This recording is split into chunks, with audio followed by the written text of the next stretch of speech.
A tale of two tablets, Samsung Galaxy Tab P1000 and BlackBerry PlayBook, announced September 2010.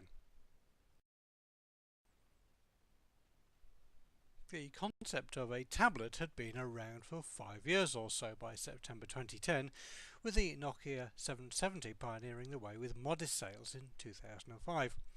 However, the launch of the original Apple iPad in January 2010 really defined what people expected from a tablet, and the iPad rapidly went on to be a huge success. Of course, other manufacturers wanted a slice of this market, and two of the earliest competitors were quite similar to each other, the Samsung Galaxy Tab P1000 and the BlackBerry PlayBook. However, neither of these could match the success of the Apple product for somewhat different reasons.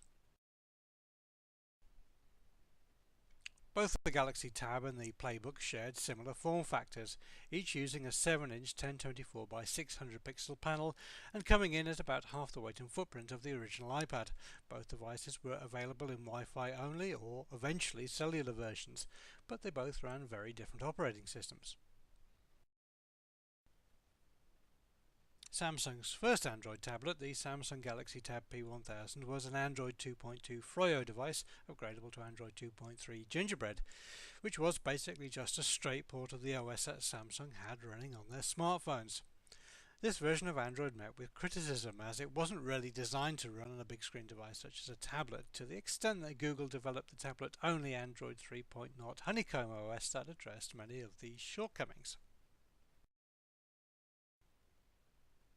Unlike the iPad, the original Galaxy Tab was a somewhat bland affair which didn't have much shelf appeal when it hit the shop shortly before Christmas 2010.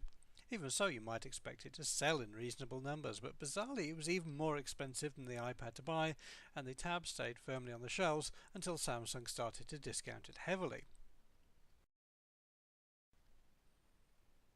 Overall, the original Galaxy Tab was not a successful product, but Samsung stuck with it and made much better and more competitive devices. Although Apple is still the manufacturer to beat, Samsung have carved out a significant slice of the tablet market 5 years later.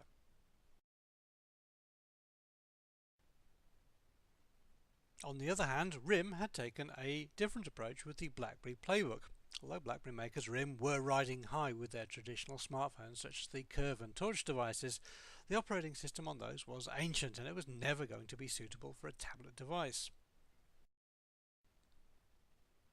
Instead, the operating system on the PlayBook was based on QNX, a real-time OS aimed at embedded devices that RIM had acquired earlier in 2010.